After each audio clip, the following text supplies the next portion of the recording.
Hey guys, Andrew Gade changing the conversation up. Yep, I'm back here again with you guys with some more fun and compelling content. Yeah, so we had the kids. Yes, they're here too. They showed up on time today. It's actually kind of funny because we had that little time change there, which supposedly Mexico is going to stay on this time, the one that we fell back to, I guess, which is kind of the normal time. The spring forward time is the not so normal time. I guess that's the daylight savings time. I do kind of prefer it being light in the an extra hour of light in the end of the day, in the afternoon or the evenings. I hate it getting dark so early. I guess Mexico chose, of course, to do it to have more light in the mornings. But I heard someone say something about like, oh well, if we stick on this time, the one we're on now, we fell back to, kids won't have to go to school in the dark. And I'm like, they weren't going to school in the dark before, because now they don't start school till like 8:30 or 9. And then they also said we'll also be able to turn our air conditioners off an hour earlier. And I'm like, that's going to save power. But I'm like, did you think about that very long? Because then you'd have to turn your AC on an hour earlier in the day and turn it off an hour earlier, so you're not actually saving any power. Yeah, the sun and the heat is still going to maintain for X amount of hours, no matter what and how we set our clocks. So yeah, I thought that was a pretty funny thing I had to tell you guys there, because it just so happens that a lot of people are wrong when it comes to things. Well, that makes sense, and I'm like, no, actually, that's pretty stupid. But anyways, it's the way that most people think. Another thing too, because we had that thing called Halloween here. Just passed us about a week ago as well too. And I was at the grocery store, and someone was commenting saying, only the women are the ones dressed up for Halloween. They were the ones working there, not the men. And I'm thinking to myself, well, I mean, women are already doing their makeup every day anyways. They're already getting all dressed up. So I mean, yeah, exactly. So women are already used to it. So they're sitting here saying, well, you guys didn't dress up for Halloween. Like, we don't dress up. Like, we just throw on our clothes and we go out the door. Like, with or without a shower, brushing our teeth. Of course, I do, but not everyone probably. So it's...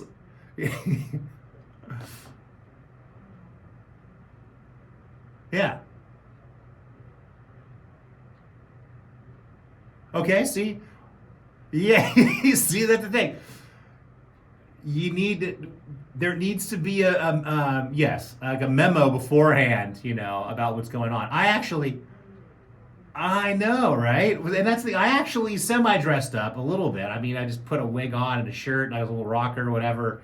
And it worked, but it wasn't like elaborate or anything. I'm not, crazy with the face paint and all that stuff, but I would just end up rubbing my face and get so annoyed by it if I ruined it quickly. So, but I did get in the spirit this year, and it was fun. Actually went to Margarita Street there in Coronado. I was absolutely blown away by just the decorations, the homes. They closed down Margarita Street, multiple blocks, thousands of kids out.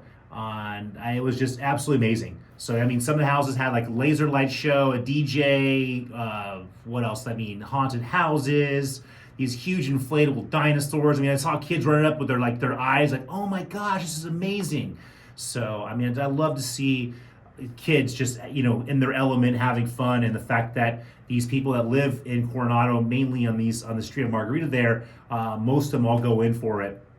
And it's a real treat for the kids, so that's always good. Because remember, the kids, I guess, are our future, so it's kind of important maybe to invest in them and take care of them every once in a while. I'd say that's a good thing to think about. And speaking of taking care of it, I know we've been talking about this thing called inflation, right? Because prices are going up. Well, I guess companies are seeing profits soar with the increase in food prices. So food companies and things like that. I guess rapid inflation has led to bigger bottom lines for corporations and even for restaurants. And they've actually been increasing their prices a little bit higher than, quote unquote, the Federal Reserve for inflation. Now, here's the irony of inflation. How we gauge inflation is pricing. So in essence, who's really responsible for this? Because they keep blaming the war in Ukraine. Well, is that really why? Maybe it's because companies have actually been profiting and increasing their profits and taking advantage of consumers. And they've even said, oh, we're surprised that consumers are still spending at the same level they're spending and still buying our products even though we've raised prices. So actually we can hold these corporations responsible for it. They're taking advantage Because again, if that's the case, inflation isn't just some sort of, a magic wand that's waved. It has to do with pricing. Now, of course, they could say raw material, labor, but that hasn't gone up anywhere near the amount that the prices of our products, the prices of gas, food, and all that. Because remember, oil is cheaper than it was even, a decade ago at times. So there's no explanation for higher gas prices. There's no explanation for higher food prices. Even they can say, well, it's higher gas prices mean higher food prices. And I'm like, interesting. So it sounds like we're kind of all being set up here and we're being taken advantage of. But at the end of the day, we shouldn't be surprised. What are corporations and companies known for? Taking advantage of consumers, yes, and we're allowing them to do so. So I think we're going to have to figure out some new ways of lowering prices. Again, I don't have enough time right now to get into that, but there are definitely some things that we can look at. And more importantly, we shouldn't be paying for a lot of our resources that we're allowing these companies and corporations to extract from our own environment, from our own, like oil and gas and things like that too. Plus, if we looked at more sustaining localized models, we can actually move away from transportation and transporting things all over the place, which can cut down on transportation costs and ideally cut down on the cost of goods. So again, there are definitely ways of lowering prices and addressing this inflation because our government's not going to be able to do it. Even Joe Biden, he accused oil companies of war profiteering, he said. And raised the possibility of imposing a windfall tax on energy companies. It's funny because he did that a little bit after Gavin Newsom did that. See, he's all about just following the lead of other people. Remember, he's legalizing marijuana because Joe Rogan called him out. Now he's talking about the war profiteering and this windfall tax because Gavin Newsom brought it up there. So yeah, again, he's just an old guy that's being told what to say and what to do, and he's always a little bit late to the punch. So anyways, whatever. We'll see how much longer that guy lasts. Remember, he's not going anywhere for this Tuesday election here, which will be in the past when you hear the show, but it's currently in the future as in tomorrow, even though I mailed my ballot. And someone was telling me about, this red wave and all that. I'm like, guys, we live in California. I really hate to break it to you. California is a one-party state, and it's going to continue getting ruined by the Democratic Party and all that stuff, and the liberals and blah, blah, blah, all these labels. Bad politicians. We have a corrupt system. We need to come flush it all out. We need to start from scratch. There you go. That's the solution. Voting is not going to fix anything. It's not going to fix anything federally. It's not going to fix anything statewide. We need to start from scratch with a new localized, self-sustaining model and minimize government. 80% of government needs to go bye-bye for good. Yeah, because we don't need them. And more importantly, we can't afford them, and they're destroying our future. I think those are 3 great reasons right there. You probably have some other great reasons as well. I'd love to hear them in the future here. So anyways, and then, okay, I got to get back to Biden here, because this guy just can't do anything right? So I guess he was at a campaign event down here in good old San Diego, and of course, Todd Gloria, our mayor, and Gavin Newsom met him there because they wanted to, kiss his butt. Because, the president's in town, yada, yada, yada. So anyways, I guess when he was in his speech, he said, quote unquote, "Don't worry, we're going to free Iran." Biden, yeah, so we can't free Iran. I don't know what you meant by that. And of course, the White House was forced to pretty much go back and clean up his comments and saying, well, what he meant was that the people of Iran are going to work on freeing themselves from this government system and la la la la la la. Yeah, so anyways, good old Biden. Again, he should just have him stop talking. Just have him go out and wave. That's what I recommended when Donald Trump was president. Just walk out, wave, say hello, and then shut your mouth. Because anything you say is going to get you in trouble. It's not going to happen with good old Donald Trump, though, because he loves running his mouth. Yeah. So we're going to see how that all pans out here in the next few years. And, of course, good old Gavin Newsom. And we already brought him up. So this was an interesting one here. And this is definitely, we'll find some more out here in the future, but politically motivated, interesting way. And also, I kind of am happy about this. He announced that he's rejecting all the homeless action plans that have been submitted by jurisdictions throughout California. In San Diego alone, that decision is going to be, it's going to delay the allocation of $43 million in funds for local programs. I guess we've already received 20% of the $54 million that's been allocated in the region. So, and that's we're holding up $43 million because pretty much what Gavin Newsom said here, quote unquote, collectively, these plans set a goal to reduce street homelessness by 2% statewide by 2024. At this pace, it would take decades to significantly curb homelessness in California. This approach is simply unacceptable. Wow, you're absolutely right, Gavin Newsom. So you're finally catching on to what I've been saying for a decade, if not more than that now, is that everything we're doing, the money we're spending, is not working. And it's unacceptable. You're absolutely right. Wow. I can't believe I actually agree with Gavin Newsom for once. It's amazing. Gavin Newsom said that he would withhold previously earmarked money for homeless programs until after meeting with local leaders later this month to review the state's collective approach to homelessness and identify new strategies to better address the homelessness crisis and situation.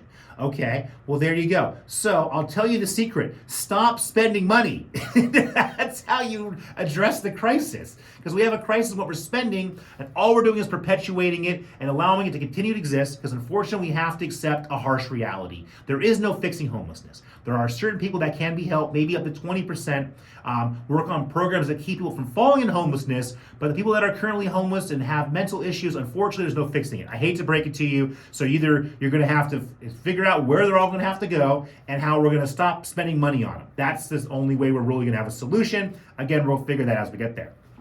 But one last thing here before we have to take a little commercial break there to pay some bills. Another thing about Mr. Biden here, the Biden administration, I guess we talked about this in the past, but they paused and then scrapped the Disinformation Governance Board earlier this year after it was likened by Republicans, Libertarians, and even some liberals to the Ministry of Truth from George Orwell's classic novel 1984. Because we mentioned that and they actually scrapped it. It says, in the coming years, DHS said it intends to focus on fighting, quote unquote, inaccurate information on a number of subjects, including the origins of the C word 19 pandemic and the efficiency of the C-19 vaccines, racial justice, U.S. withdrawal from Afghanistan, and the nature of U.S. support to Ukraine. The Intercept reported, citing a draft copy of the DHS review. Reports said DHS efforts to target speech it deems dangerous are happening quietly behind the scenes as it meets with tech platforms to influence online communications. So in essence, the DHS is violating our Constitution, violating its right as a government entity, and purposely and knowingly modifying information to deceive Americans because they don't want us to know the truth about all those topics that we just mentioned. I love that. Isn't that amazing? Anyways, guys, we're getting a short break and we'll catch you guys on the flip side.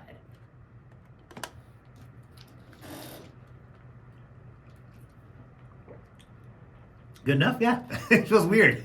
I don't know what's going on here, but whatever. Yeah, that's whatever. Yeah, it's a peaceful day today. Okay, I like that. I like that better than accounting. How can you beatbox and count at the same time? See, there you go. I love it, Todd. Oh, man. All right, I guess we'll count me in again. All right, guys, Andrew Gate, I am back. Hopefully you are here still as well. Yeah, if that makes any sense. Sounds good to me, so we're going to stick with it.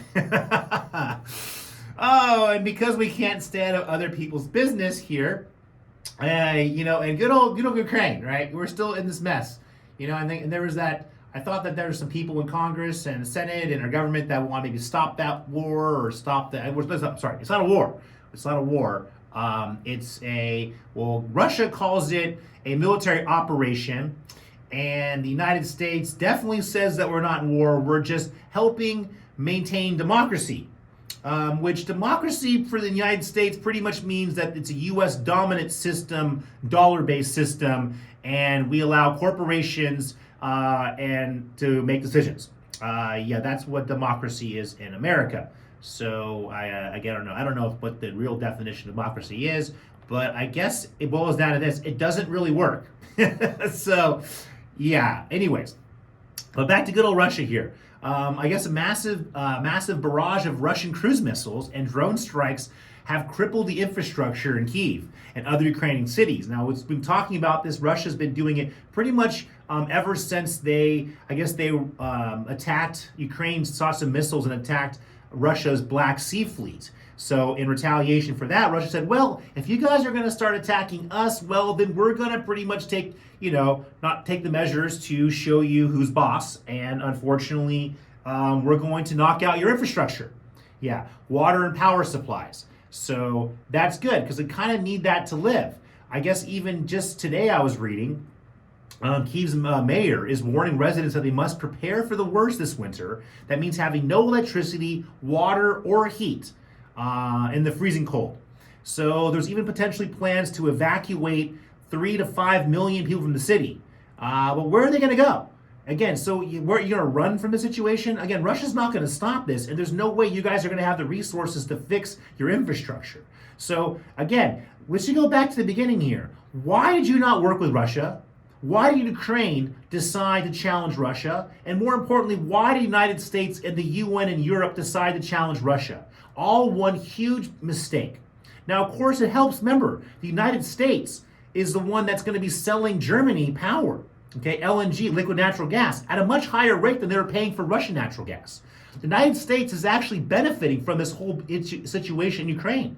All of our military industrial complex are so happy to be building more missiles, more weapons, right? Because again, we after pulling out of Afghanistan, I guess, right? That's the last big battle. What are we going to do? How are we going to sell these weapons? You know, I mean, we got to start trouble with somebody. You know, now we have all kinds of stuff going on. I mean, and not only that, but this is where it gets kind of interesting. Tensions have escalated between North and South Korea. So, I mean, we got China talking about taking over Taiwan. We're meddling in the Ukraine and Russia deal, and now good old North and South Korea. Okay, remember that line that was drawn there? I think we had something to do with that back in the day. I can't remember. I think I was a little bit too young, maybe not even born yet. I guess North Korea also fired intercontinental ballistic missiles that forced the Japanese government to issue evacuation alerts and temporarily halt some trains just a week ago. Two American B-1B supersonic strategic bombers flew over the Korean peninsula for the first deployment of its kind since 2017. So we're now flying these strategic bombers over the area. North Korea so far has launched as many as 85 missiles, more than any other previous year, including 23 fired here just this last Wednesday, it said. It not only tested a new intercontinental ballistic missile under development, but fired a flurry of short-range missiles to counter United States and South Korea. Okay, North Korea pretty much has threatened to use nuclear weapons to get the U.S. and South Korea to, quote-unquote, pay the most horrible price in history. Why are we in South Korea? I think from what I found out last, we have like almost 30,000 troops in South Korea. Doing what? Why do we care? Why does it matter? So we can get cheap computer chips? Is that why we're doing it? I thought we were building all these chip factories here in America. Why do we have troops in Europe? Why do we have troops any other place in the world? You know, I was getting my haircut here, it was probably a month or two ago, and one of the women I was talking to, I mentioned that we should pull all of our military back to the United States, minimize our military, focus on a new strategy, combine all the departments, cut our military spending, focus on spending more money on infrastructure, healthcare, and things like that in America to help Americans, work on maybe helping out with housing, inflation, necessities. And she said, oh no, I totally disagree. I think we need more bases and more people around the world so we can protect the, you know, and this and that. I'm like, protect. So all we're doing is meddling in other countries' business. And this is not good, because what's going to happen is some crazy country out there, maybe North Korea, is going to be like, you know what? Maybe we'll just go and fire a barrage of intercontinental ballistic missiles with nuclear warheads over toward the United States. And then we'll learn a lesson the hard way. And then what happens? See, the thing is, no one wins here. The only way that America needs to wake up and create a new strategy. Our old strategy does not work. We're still literally doing the same thing after like World War II. You know, NATO shouldn't even exist. NATO was created to take care of that whole situation. We should dissolve NATO or just get ourselves out of it and stop funding it. I mean, come on, guys. If we don't change the way we're doing things, if we don't do things differently, we're going to continue, everything's going to continue the way it is. We're not going to solve any problems. We're not going to fix any problems. And doing the same thing and expecting different results is the definition, supposedly, of insanity, which means America is, quote unquote, insane. Yes, and stupid and dumb. And I'm not including myself in that, no, because I'm not the one making decisions. So give me the ability to make decisions, guys, and I'll start fixing problems yesterday. All right, so you got it right there. Ready for it? Let me know. Let me know when you're ready for it. Okay, I'm here for you. I guess even Saudi Arabia. See, one more countries here. Got problems here going on here. Saudi Arabia has shared intelligence with American officials that suggests Iran could be preparing for an imminent attack on the kingdom. So like, wow, that's going to be good financially for Iran. They're like, oh, we're going to get all this extra oil. And remember, they actually even admitted to giving drones to Russia. So they've got some pretty advanced military equipment. And so, of course, Saudi Arabia, I guess, is going to look at the United States and say, hey, guys, you're going to protect us? And then what are we going to do? Probably say, of course, we're going to protect you, right? So we can protect our oil interests. Even though when we told you guys not to cut OPEC production, you didn't listen to us then. So maybe we shouldn't help you out if Iran attacks you because you didn't want to help us lower our gas prices. Again, whatever.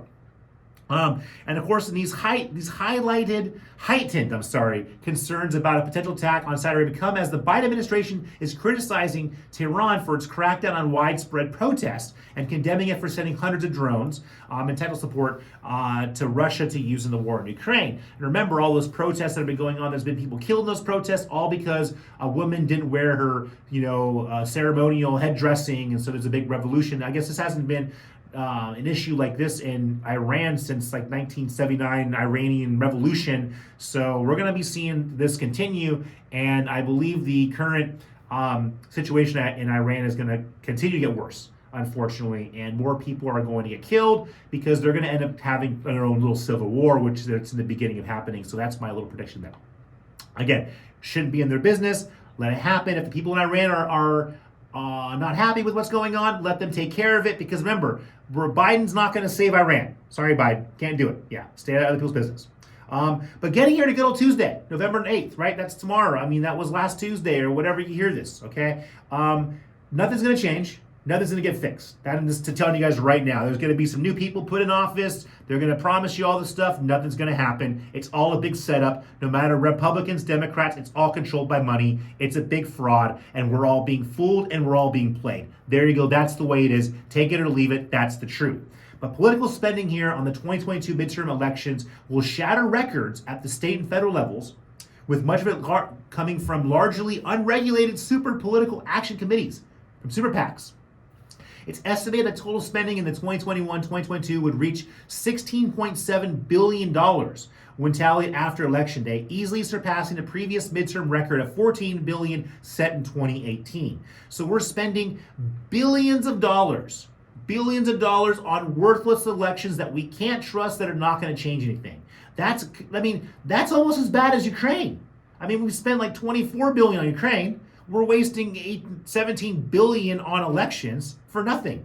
So again, guys, all this money and all the average American, hardworking, honest average American is struggling more and more than before. So maybe we should start looking at where all this money is going.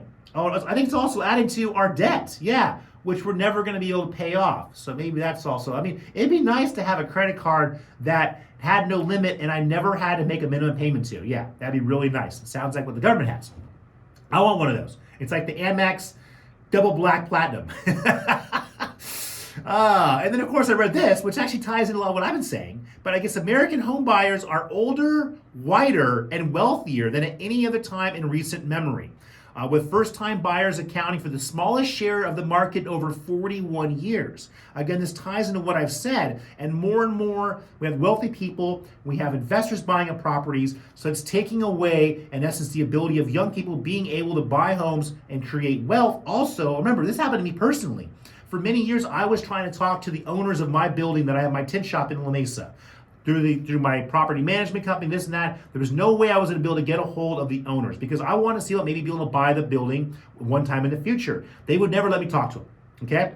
When I sold my house in San Diego and I moved to Coronado, I would have loved to have the opportunity of buying a house in Coronado, even though it'd be more expensive. But guess what? A bank would never give me a loan. They would never give me a loan, even though I could afford to buy a home in Coronado. So the banks won't work with me and help me increase my wealth in the future. And also landlords and commercial real estate and people like in that industry are also keeping people like myself from being able to buy and get in commercial real estate. So at one point in time, people like me and a lot of other people out there are going to say, that's just not fair. So who gives you the right to say that you have this property? Because remember, no one actually owns property in the world. I'll stick to the United States. All the property here was stolen property. No one has a legal right to own anything. You go back far enough, and that's the way it is. Yes, talk to an attorney. No one's ever challenged that before, but in the future, that's going to be challenged. because I have a problem with the fact that all these older, wealthier people are not allowing younger people to be able to buy and own commercial and residential properties. And that needs to change, okay? And to add to that, this is the beautiful thing. San Diego City Council unanimously declared housing as a human right. So now owning a house is a human right. And they talked about further tenant protections. Now, this actually starts something here, because remember, investors owning property is not a human right.